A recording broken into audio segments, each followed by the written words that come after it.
ఇచ్చినప్పుడు ఎలా చేయాలి అనేది ఇక్కడ మనం ప్రాబ్లం చదువుకుందాం. H limited company allotted 100 shares of ₹10 each.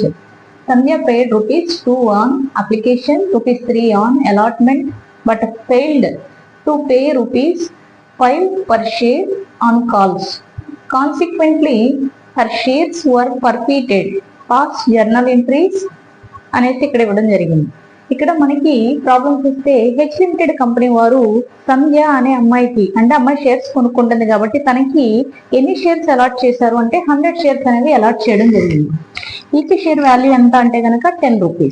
ఆ ₹10 ఎలా వచ్చింది అంటే అప్లికేషన్ ₹2, అలాట్మెంట్ ₹3, కాల్స్ మీద ₹5.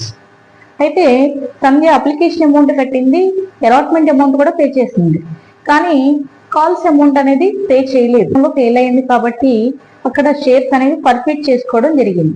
ఇలా పర్ఫీటెడ్ సంబంధించి ఇచ్చినప్పుడు మనం ఎంట్రీస్ అనేవి ఏ విధంగా రాస్తాము అనేది చూద్దాం.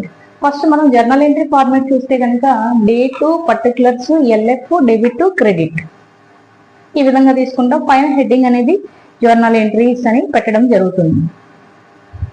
హెచ్ లిమిటెడ్ అని పెట్టాం. ఫస్ట్ ఎంట్రీ మనకి ఏమొస్తుంది అంటే అప్లికేషన్ అమౌంట్ అనేది ఉంది కాబట్టి అప్లికేషన్ ₹2 అంటున్నారు కాబట్టి దానికి ఎంట్రీ అనేది రాయాలి. First entry bank